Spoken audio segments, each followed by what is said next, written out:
Oh, macam ni. Ni bukan orang Islam ni. Ni seorang Cina. Nama dia Ahling. Ahling ni tak ada kena mengena dengan Ahling zaman Sarja Hassan dulu. Zaman Sarja Hassan dulu pun Ahling juga. Hak ni bukan. Jadi Cina Ahling ni dia duduk di Relau tu. Kerja dia mekanik motor. Jadi kalau saya pi tukar minyak enjin ke pi apa, orang Kelantan kata terik rata. Nak kata apa bahasa sini terik rata ni? Rantai kita tu kendok, dia bagi tegang rantai tu kan. Saya duduk sembang lah dengan dia. Kan banyak depa ada patung-patung Buddha tu. Saya duduk cerita pasal agama lah dengan dia, duduk cerita. Lepas tu saya duduk cakap banyak dengan dia. Dia kata, oh hang banyak tahu lah. Nanti apa-apa aku tanya dengan hang. Jadi ni dia tanya sungguh. Dia duduk dalam keadaan tu dekat setahun dah. Bila saya pi saja pasal motor, mesti cerita pasal agama Buddha dengan dia. Jadi ni dia duduk tanya. Dia duduk tanya roda apa ni? Roda Dharma Triratna Pancasila. Oh, macam-macam. Nanti. Indonesia Pancasila lain. Dalam Buddha Pancasila lain. Okey, macam ni lah lebih kurang. Tak apalah sambil-sambil. Jadi soalan dia ni penganut agama Buddha. Penganut agama Buddha yang jenis kalau kita orang Islam bukan jenis orang semayang mana. Faham tak? Jenis dia menganut agama tu bukan dia tahu sangat pasal agama dia sendiri. Dan dia pun bukan selalu semayang, dia kata. Jadi dia tanya soalan pertama tentang roda Dharma. Tahu tak roda? Lambang yang macam bendera India kat tengah tu. Bendera India kan lambang roda tu. Jadi dalam agama Buddha pun dia ada. Dia panggil putaran roda Dharma. Macam ni. Sebelum tu, nama sebenar Buddha ni ialah Siddhartha Gautama Buddha. Nama betul dia tu, Siddhartha Gautama Buddha. Bapa dia ialah Sri Raja Baginda Raja Sudodana. Nama bapa dia Sudodana dari suku kaum Sakya dia ni. Mak dia Sri Ratu Maha Dewi Maya. Baik. Bila dua orang ni berkahwin, maka lahirlah Siddhartha Gautama Buddha Taman Lumbini. Bila anak ni lahir, 7 hari lepas dia lahir ni, mak dia meninggal. Mak dia, Ratu Maha Sri Dewi Maya tadi meninggal. Bila mak dia meninggal, bapak dia lah yang jaga. Bapak dia ni ada seorang bibik. Bibik ni nama dia Maha Pajapati. Jadi kemudian bila mak meninggal, bapak dia ni kahwin dengan bibik tadi. Iaitu Maha Pajapati tadi duk jaga. Bila sampai tempoh tertentu, biasalah raja dia akan panggil ketua-ketua sami dia ni tengok tilik nasib masa depan anak ni. Jadi ada seorang sami yang cukup terkenal masa tu. Sami ni seingat saya nama dia Asita Kaladewala, nama dia. Sami ni, Asita Kaladewala ni, dia mari dia kata satu masa nasib anak ni dia akan jadi baginda maharaja. Masuk baginda maharaja ialah raja segala raja, tuan segala tuan. Dan itulah nasib yang terjadi kepada Gautama Buddha. Dengan ringkas cerita, bila dia memilih jalan ni, dia sampai di satu tempat dalam sebuah taman disebut Taman Rosa. Inilah kali pertama dia menyampaikan khutbah. Dalam agama Buddha disebut khutbah Benares. Khutbah Benares ni, depan dia tu ada kumpulan-kumpulan arahat. Tahu arahat? Arahat ni kalau kita baca Quran, kalau pengikut-pengikut Nabi Isa dia sebut Al-Hawariyun. Kalau nisbah bagi agama Buddha, Al-Hawariyun itu ialah arahat-arahat, pengikut-pengikut pendamping setia kepada Buddha. Jadi dia menyampaikan khutbah Benares pertama.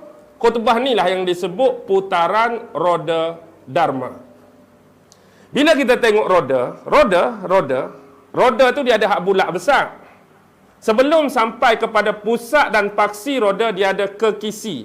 Kalau kereta ni kita panggil rim dia tu. Gigi-gigi tu, lidi-lidi rim tu. Jadi kekisi bagi roda putaran roda Dharma tadi ada berapa? 8. 8 inilah disebut 8 jalan kebenaran, 8 jalan pencerahan. 8 jalan kebenaran, 8 jalan pencerahan. Dan tu sebenarnya amalan-amalan yang patut dibuat, amalan-amalan yang patut diamalkan oleh penganut-penganut Buddha. Dengan kata lain, kenapa dia guna perlambangan roda? Sebab roda ni sifat dia sentiasa berputar. Siapa yang putar roda, maksudnya amalan tu hidup dalam diri dia. Siapa yang tak putar roda, seolah-olah macam dia tak beramal dengan apa yang dijadikan asas kepada 8 pelajaran tu. Macam kita hari ni ada Quran tapi tak baca. Allah suruh semayang, tak semayang. Allah suruh puasa, tak puasa. Jadilah roda tak berpusing. Nisbah mudah. Jadi kalau dia tu nak betul-betul mengamalkan ajaran dia, 8 benda tu sentiasa berputar. Maksudnya mengamalkan 8 benda ni. Bila roda tu berpusing kuat, akhirnya kita nampak lagi tak bilah tu. Mula-mula nampak dia bergerak perlahan bilah tu. Tapi bila laju zoom, kita akan nampak apa? Paksi hak tengah tu. Itulah tahap capaian yang mereka nak. Inilah dalam agama Buddha disebut nirwana. Bukan nirwana Kurt Cobain tu tak. Dia ada satu kumpulan nirwana Kurt Cobain hak bunuh diri tu kan. Itu bukan nirwana lain. Ni nirwana kalau kita ni satu tahap yang dapat berdampingan dengan pencipta. Ni nirwana. Satu alam, kalau kita lebih pada syurga sebenarnya tahap nirwana terjemahan sebenar Buddha ni.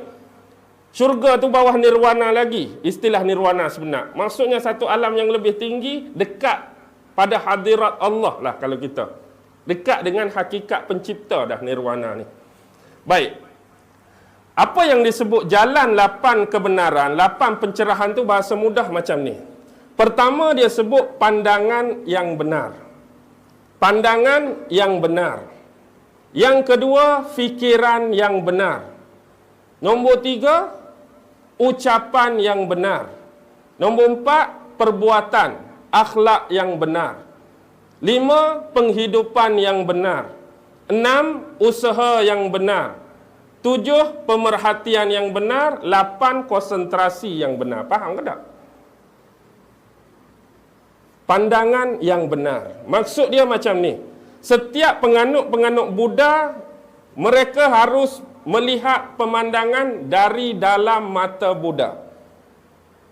Maksudnya melihat dari sudut pandangan Buddha, mata ada 2. Kita pun kena tengok alam dan kemanusiaan hari ini dengan 2. Satu, pandangan bijaksana. Yang kedua, pandangan belas ihsan, belas kasihan. Maksudnya kita tengok sesuatu benda tu dengan bijak. Jadi jangan tengok sekali tu terus kita keluarkan pendapat. Mungkin yang zahir kita nampak demikian, belakang tu mungkin lagu lain. Jangan cepat keluarkan perkataan, jangan cepat melatah dengan masa muda. Tengok tu dengan bijak, baru keluarkan sesuatu pandangan. Yang kedua, kena ada ihsan. Kena ada belas kasihan. Sebab manusia ini tidak ditakdirkan punya bakat dan kemahiran yang sama. Kalau kita dikurniakan lebih, ihsan. Kasihanlah kepada orang yang lebih kurang dari kita. Itu pandangan yang benar. Yang kedua disebut sebagai pemikiran yang benar. Maksudnya hidup kita hari-hari fikir hanya benda yang baik, benda yang positif dan pikiran-pikiran yang jernih. Jangan duk fikir benda mengarut. Jangan duk fikir benda negatif. Fikiran yang baik, fikiran yang betul, fikiran yang jernihlah akan menghasilkan karakter-karakter dan peribadi yang baik. Fikirkan apa yang kita fikirkan. Diri kita tu sebenar apa yang kita fikir. Betul ke tak? Kau fikirkan kau boleh tu tak? Lagu. Bila kita fikir kita boleh, memang boleh. Jika kita fikir kita tak boleh, memang awal-awal lagi. Kita memang tak boleh. Sebab kita fikir kita tak boleh. Kita tu apa yang kita fikir. Okey, yang ketiga, ucapan yang benar. Jauhilah pembohongan, jauhilah pendustaan, jauhilah penipuan. Ucap benda yang bagus, benda yang baik, benda yang berilmu, benda yang bermanfaat. Tu dari ucapan yang benar. Peribadi, nombor 4, perkerti yang benar, akhlak yang benar. Buat hanya perkara-perkara Islam cakap mudah, akhlak mahmudah, buang akhlak mazmumah. Penghidupan yang benar. Ni ada kata-kata masyhur dia. Penghidupan yang benar macam ni. Penghidupan yang benar, Buddha kata apa? Buddha pernah kata, jika kamu mencari rezeki, janganlah menyebabkan rezeki yang kamu dapat menyusahkan kehidupan orang lain. Bila kamu cari rezeki, dan kalau boleh rezeki yang kamu dapat tu bukan dengan jalan menyusahkan hidup orang lain. Yang kedua dia sebut tentang penghidupan ni, jika kamu mencari kebahagiaan dalam hidup dan kamu berjumpa kebahagiaan, janganlah sesekali kebahagiaan yang kamu dapat tu dengan jalan menafikan kebahagiaan orang lain. Seterusnya ialah apa dia? Usaha yang benar. Usaha yang benar di sini merujuk kepada jalan yang sebenar menuju kepada Tuhan. Bukan bersifat dunia ni. Usaha nak menjadikan kita tu dekat dengan Tuhan. Ibadat-ibadat, ritual-ritual, amalan-amalan dalam agama Buddha, itulah usaha yang benar. Jadi tinggalkan benda yang bersifat fana, hancur ni. Jadi pergi hak kekal, Tuhan pencipta kita. Pemerhatian yang benar. Jadi kata-kata harus benar, perbuatan harus benar, semua. Yang akhir sekali konsentrasi tu, inilah dipanggil tahap meditasi. Maksudnya memikirkan tentang pencipta. Bagaimana cara untuk sampai ke sana? Itu maksud dia roda dharma yang 8. Putaran roda dharma. Jadi baik. Tadi dia tanya apa? Triratna kan? Pernah dengar tak Triratna? Ratna ni biasa kalau terjemah bahasa Melayu apa Ratna ni? Ratna Sari nama orang tak? Dulu ada seorang penyanyi nama Roy. Kau Ratnaku, lagu dia tak? Ratna. Triratna ni bukan macam Trinity. Kalau saya sebut Trinity tahu? Trinity ni macam Kristian punya pegangan akidah itulah Trinity. 1 Allah, 2 Nabi Isa, 3 Ruhul Kudus. Tu Trinity. Dalam agama apa tadi? Agama Kristian. Dalam agama Hindu ada Trinity. Tuhan Brahma, Tuhan Vishnu, Tuhan Siva. Dalam agama Buddha ada Trinity. Buddha Dharma, Buddha Amitabha, Buddha Maitreya.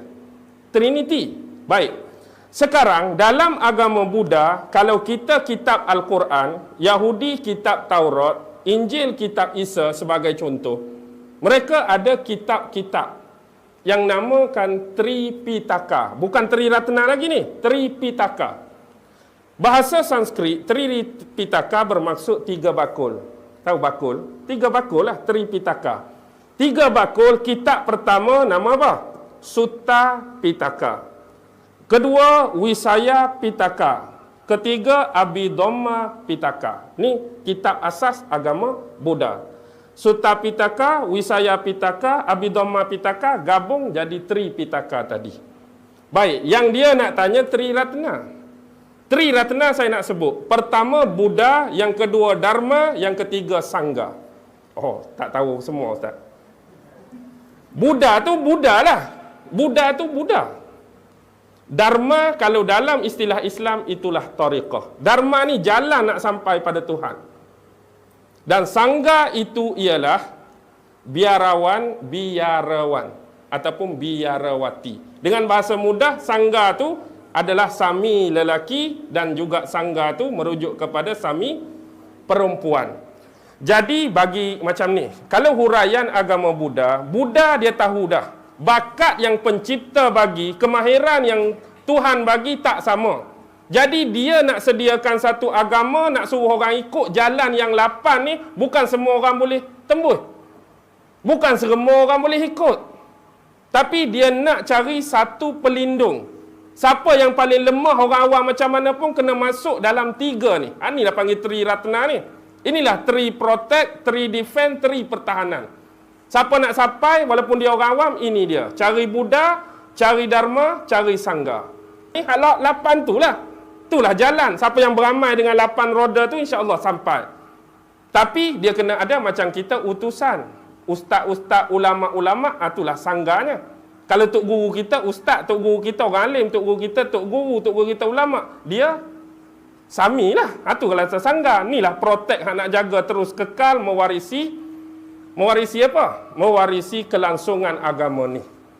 Jadi pernah ada cerita macam ni. Ada seorang raja tu, dia tua dah.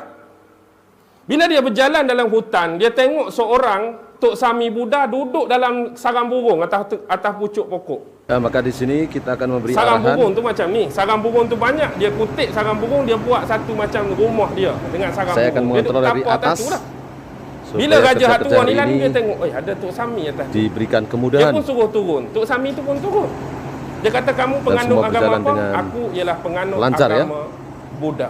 Oh, sama. Aku pun Buddha. Jadi aku nak tanya Tok Sami, kamu satu soalan. Apakah ajaran Buddha yang paling penting? Dia kata 3 benda saja, hak paling penting. Jangan buat jahat, jadilah orang yang baik, bersihkanlah hati dan jiwa kamu. Tu saja. Hak paling penting. Jangan buat jahat, buat hanya benda yang baik-baik, bersihkan hati kamu. Kawan tu raja hak tua, dia kata, Allah, kalau kamu bagi lagu ni, budak 5 tahun pun boleh faham. Budak 5 tahun boleh faham. Jangan buat jahat, buat benda baik, sucikan hati. Aku mengharapkan kamu bagi ceramah yang panjang, ceramah yang detail. Dia kata, walaupun budak 5 tahun faham, tapi nak buat dia, nak tunai dia, 80 macam kamu pun belum tentu boleh buat. Betul ke tak? Nak buang hak jahat, nak amal hak baik, nak suci hati, belum tentu. Walaupun ayat tu mudah, senang dipaham, belum tentu lagi kita mampu buat. Jadi bahasa mudah tadi, Tri Ratna ni, macam ni lah. Buddha panduan, Dharma jalan, Sangha itu ialah ulama-ulama, pedri-pedri, rahib-rahib ataupun imam-imam bagi depa. Cara nak buat ialah macam ni. Mereka ada ritual khusus nak masuk dalam Tri Ratna, asas. Baik, mereka ada upacara kena baca. Cara dia duduk bersila, kena duduk macam ni. Ini lakonan semata-mata, tidak ada berkenaan dengan yang hidup atau yang mati. Jadi kena duduk macam ni, mereka kena ucap ini depan bihu. Bihu ni wali mursyid lah kalau tarikat kita. Kalau yang perempuan dia panggil bihuni. Bihuni hak perempuan, jatan bihu. Kalau tahap sangga tu umum macam ustaz mana-mana, tapi tahap bihu ni wali mursyid. Wali mursyid nak bagi dharma ni jalan. Cara dia ialah, wahai Buddha, aku akan pergi kepada kamu, maka lindungilah aku. Wahai Dharma, aku akan pergi kepada kamu, maka lindungilah aku. Wahai Sangha, aku akan pergi kepada kamu, maka lindungilah aku. Maksudnya dia masuklah dalam tu di bawah bimbingan wali-wali mursyid tadi. Jadi dia duduk dalam mana? Dalam Tariqah Dharma. Tariqah Dharma tu 8 tu lah. Bimbingan daripada ustaz dia, wali dia, amal 8 tu, insya-Allah sampai dia pada tahap pencerahan yang Buddha sampai. Tapi bukan Buddha Dharma. Bukan Buddha Maitreya, Buddha hak tengah, Buddha Amitabha. Dan Buddha Amitabha ni tak ada berkenaan dengan Amitabh Bachchan. Amitabha saja. Buddha Maitreya tu tahu tak siapa? Kalau saya cerita jangan terkejut. Hakikat hujung Buddha Maitreya bila dia cerita dalam 3 kitab dia ni, sifat-sifat kelahiran dia, bagaimana dia hidup, Buddha Maitreya lebih menjurus kepada siapa? Nabi Muhammad sallallahu alaihi wasallam. Sifat-sifat Buddha Maitreya sebiji dengan kisah Nabi Muhammad. Sebenarnya agama-agama yang terasing ni terhasil daripada kitab-kitab lama, daripada ajaran nabi-nabi yang dah jauh, akhirnya diselewengkan oleh jin, iblis dan setan. Jadi hak asal itu masih banyak lagi kesamaan juga macam Hindu. Tengok Kalki Avatar. Mereka duk tunggu Kalki Avatar muncul hujung zaman. Padahal Nabi dah Kalki Avatar tu. Dan tak ada kena mengena dengan filem Avatar hak orang warna biru tu. Tu Kalki Avatar. Kalau Buddha Maitreya tu. Buddha Maitreya itulah Nabi Muhammad. Cuba baca, cuba kaji, insya-Allah anda akan bertemu dengan segala sifat dia tunjuk sebiji. Ada tak Buddha duduk padang pasir? Ada tak Buddha duduk padang pasir? Pernah tengok tak orang Buddha duduk padang pasir? Tapi dalam tu sifat Buddha akhir zaman, Buddha Maitreya dia duduk padang pasir. Anak yatim. Waktu dia kecil dah kematian ibu dan bapa. Duduk di bumi yang panas, bumi yang gersang. Akan membawa satu pencerahan dan cahaya baru. Akan ditentang oleh kaum dia sendiri. Tapi tak ada lagi cerita Buddha-Buddha hebat macam tu. Kecuali hanya mirip kepada kisah Nabi Muhammad. Jangan terkejut. Sebenarnya banyak kitab-kitab agama lain yang sebenarnya tersisip kisah Nabi-Nabi dan Rasul. Kisah Nabi-Nabi dan Rasul banyak. Tapi kita perlu buat analisa dan kajian. Okey, abaikan Pancasila. Pancasila betul lah abang kata tu, Indonesia. Satu rukun negara. Pancasila dalam nisbah agama Buddha ialah pengakuan untuk tidak melakukan 5 perkara yang terkutuk. Pertama ialah jangan membunuh. Yang kedua, jangan mencuri. Yang ketiga, jangan berzina. Yang keempat, jangan berbohong. Yang kelima, jangan minum arak atau minum minuman keras atau memabukkan. Itu Pancasila dalam agama Buddha. Sebab tu dia kena ada ritual depan biku juga. Kena duduk macam tadi. Aku bertekad melatih diri, menghindar diri daripada membunuh semua makhluk-makhluk yang hidup dan bernyawa. Hak macam nombor 1, jangan membunuh. Aku bertekad iaitu melatih diri, menghalang diri daripada mengambil hak dan barang yang tidak diberi. Maksud faham tak? Barang yang tidak diberi ialah jangan mencuri.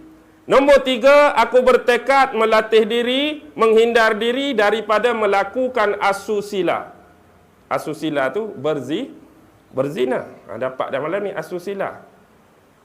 Kalau acu sila, dia suruh bersila. Ni asusila. Yang nombor 4, aku bertekad melatih diri, menghindar diri daripada melakukan pembohongan, penipuan dan pendustaan. Jangan cakap bohong.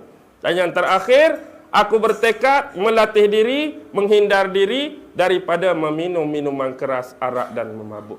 Tapi ramai tak orang Buddha minum arak ini?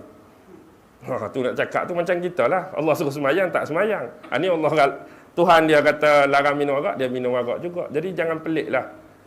Semua agama ada yang taat, semua agama ada yang ingkar ataupun asi, iaitu tidak mengikut perintah agama masing-masing. Jadi sekurang-kurang malam ni dapatlah ilmu tak?